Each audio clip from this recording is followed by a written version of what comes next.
코로나로 바뀐 일상. 오전 7시, 아이들은 이불 속에서 단잠을 자고 있다. 8시가 되어서 몇 번이나 계속되는 잔소리에 큰아들이 겨우 일어나 컴퓨터를 켜고 눈을 부비적거리며 온라인 출석 체크를 하고 다시 책상에 엎드리려고 한다. 늦은 아침을 먹고서야 겨우 정신을 차리고 이미 2교시가 시작될 때쯤에야 1교시 수업을 듣는다. 8시 30분, 아직도 이불 속에서 나오질 못하는 작은 아들을 깨운다. 지난 한 달간 집에만 있었던 터라 이제는 짜증 섞인 표정으로 일어나며 밖에는 언제 나가냐고 일어나자마자 투정 부리며 제스처를 취한다. 온라인 수업이 어려운 발달 장애를 가진 둘째 아이는 9시가 넘어서 도움반에서 올려준 과제물을 출력해서 오늘도 엄마와 책상 앞에 앉는다.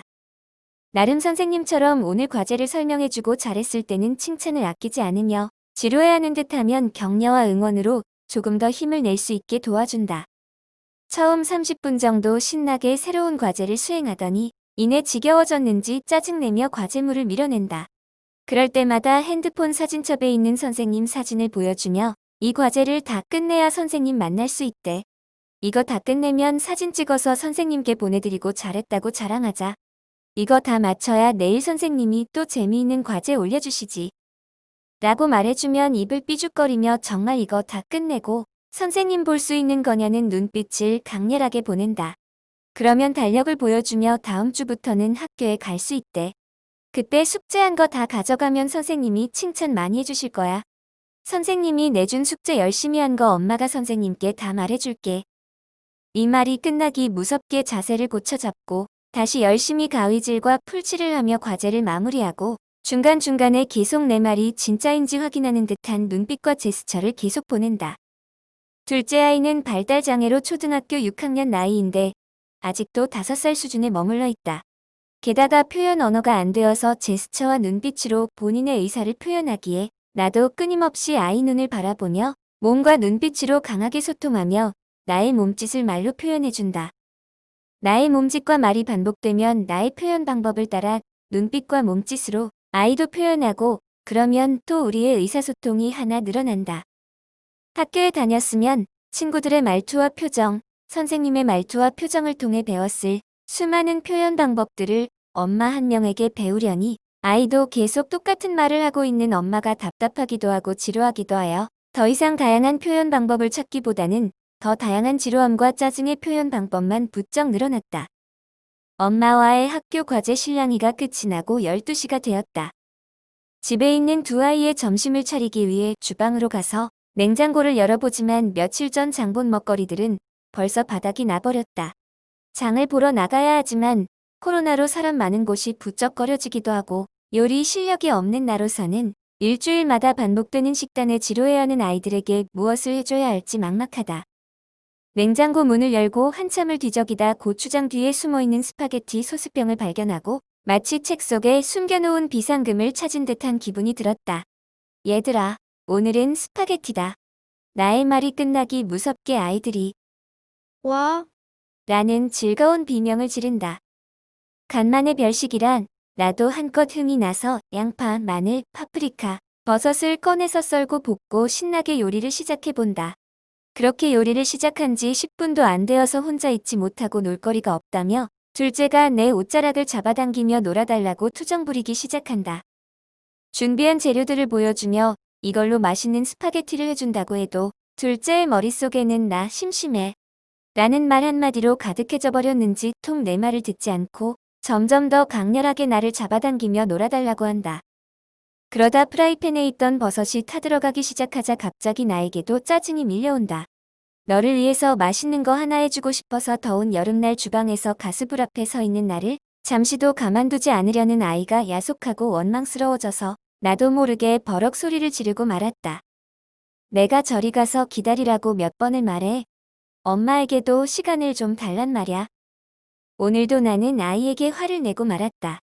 나의 화난 말투에 놀란 아이는 눈물을 글썽이더니 조용히 뒤돌아서 방으로 들어가 문을 닫는다. 미안한 마음과 즐거운 점심 식사가 망쳐져 버려져서 화가 난 마음이 마구 교차하며 내가 무슨 음식을 하고 있는 건지도 모르게 프라이팬에서 이것저것 볶아지고 섞여져서 점심이 완성되었다. 눈치 빠른 큰아이는 얼른 식탁을 닦고 수저를 놓고 식탁에 앉아서 혹시나 불똥이 자신에게 틀까 하는 눈빛으로 나를 힐끔거리며 쳐다보고 고개를 숙인다. 상을 차리고 나도 식탁에 앉아 한마디 한다. 나와. 잠시 뒤 방문이 빼꼼히 열리며 한없이 불쌍한 표정을 하고 나와서 나에게 걸어와 본인의 마음이 상했다는 눈빛을 보내며 내 손등으로 조금 남아있는 자신의 눈물을 닦는다. 그 눈물 한 방울이 어찌 그리 안쓰럽고 내가 못된 엄마인가라는 자책을 하게 하는지. 결국 미안해 라는 말을 아이에게 해주고 나서야 아이와 내가 마주보며 웃게 된다. 언제 그랬냐는 듯이 다들 간만에 별식의 말도 없이 허겁지겁 만나게 점심 식사를 한다. 요리하는 데는 1시간 넘게 걸리는데 이 만난 별식이 10분 만에 사라져버렸다. 배가 좀 부르고 나니 아이들은 각자 할 일을 찾아 방으로 가버린다. 나도 오늘 할 일의 절반을 끝낸 듯한 기분에 다시 신나게 식탁을 정리하고 설거지를 마무리한다. 수많은 일들을 하고 몇 시지? 하고 바라본 시계바늘은 2시를 가리키고 있다. 아직 하루의 절반밖에 안 지났다. 남은 시간을 둘째와 무엇을 하고 보내야 하나 하고 또 머릿속이 복잡하다. 코로나로 치료실과 체육센터가 모두 문을 닫은 터라 아이를 데리고 갈 만한 곳이 없다. 이제 2차 성장기에 접어드는 둘째 아이는 넘쳐나는 에너지를 감당하지 못하고 나에게 빨리 놀거리를 제공하라며 눈빛을 보내기 시작한다.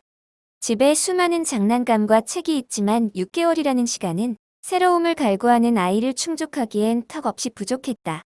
밖으로 나가기엔 너무 더운 날씨라 지금은 나갈 수도 없다. 난 무언가 놀아줄 만한 것을 찾아야만 했다. 아이의 짜증이 폭발하기 전에, 그래서 나의 짜증이 폭발하기 전에 행복한 시간을 지속시켜야만 한다. 그때 며칠 전 택배에 포장되어 있던 뽁뽁이가 생각났다. 자, 새로운 물건이 왔어요. 이건 무엇일까요? 늘상 보던 포장 비닐을 들고 온 나를 의아하게 쳐다보며 어디 한번 놀아보세요 라는 표정을 짓는다. 뽁뽁이를 펼쳐놓고 걸레로 열심히 닫고 그 위에 누워서 뒹굴기 시작했다. 엄마의 놀이를 지켜보다가 의심스런 표정으로 슬그머니 다가와 내 옆에 누워본다. 별다른 느낌이 없자 속았다는 듯이 원망스런 눈빛을 보내는 찰나 아이 귀 근처에 뽁뽁이를 손가락으로 눌러 터뜨렸다. 소리에 민감한 아이가 새로운 소리에 당황하며 다시 해보라는 표정으로 쳐다보자 아이의 손을 잡고 뽁뽁이를 하나하나 눌러서 터뜨렸다. 신기해하며 스스로 터뜨려 보겠다며 여기저기 누르더니 신이 났다. 이 흥을 더 업시켜서 일어나서 발로 터뜨리기 시작했다.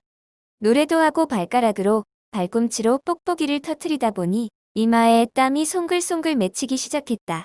난 오늘의 또 하나의 과제를 마무리했다. 신나게 뛰어놀고 나니 바깥 놀이터에 그림자가 드리워져 시원한 바람이 불어오는 것 같았다. 아이도 바람이 느껴졌는지 빨리 나가자며 재촉한다. 그러더니 재빠르게 뛰쳐나가 버린 아이를 뒤쫓아 허겁지겁 운동화를 신고 따라 나간다. 요새 제법 키가 자라더니 뜀박질하는 속도가 점점 빨라져서 쫓아가기가 힘들어진다. 사람을 너무 좋아해서 사람만 보면 따라가는 아이의 습성 때문에 잠시라도 한눈 팔면 순식간에 사라져서 아이를 찾아 헤매야만 한다.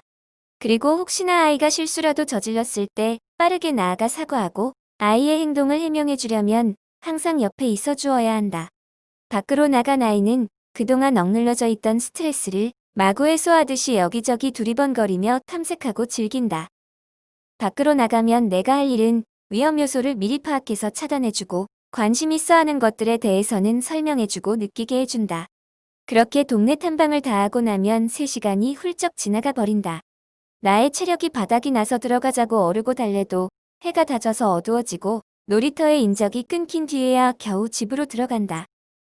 샤워를 씻기고 지친 몸으로 밑반찬 몇 가지의 밥을 먹이고 나면 더 이상 나에게 놀아달라고 보채지 않는다.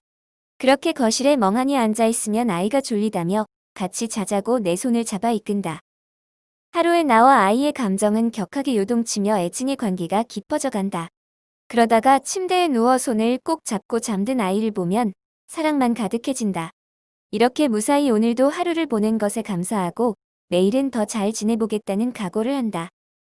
코로나로 나의 일상은 아이들을 케어하는 일이 전부가 되어버렸다. 다른 엄마들과 만나 차 한잔 마시며 수다를 떠는 것도 이것저것 배워보겠다며 취미생활을 했던 것들도 핸드폰으로 세상 돌아가는 소식들을 여유롭게 검색하며 구경하는 것도 언제 그랬냐는 듯이 먼 일이 되어버렸다. 힘들고 지치기만 한 일상인 것 같은데 되돌아보면 의미 있는 일들도 참 많았다. 숨겨져 있던 집안 구석구석의 물건들이 각자 의미를 찾게 되었고, 아이와 함께하는 시간이 많아지면서 조금 더 이해하고 서로에게 표현하는 방법도 늘어났다. 내가 아이와 함께하지 못한 수많은 시간을 타임머신을 타고 와서 다시 즐기는 것처럼 나와 아이의 시간은 몇 배로 늘어났다. 큰아이 때는 너무 빠르게 지나간 시간들이 몇 곱절의 추억으로 쌓여져 간다. 비록 집과 겨우 집 앞 놀이터가 함께할 수 있는 공간이지만 그 속에서 끊임없이 놀거리를 찾아보고 새로운 발명가가 된다. 이 시간들이 힘들기만 한 아픈 시간이 아니길 바란다. 나에게 또 다른 성장이 되길. 그래서 앞으로의 남은 시간들은 지금보다 더 행복하고 즐거운 일만 가득할 거라 믿는다.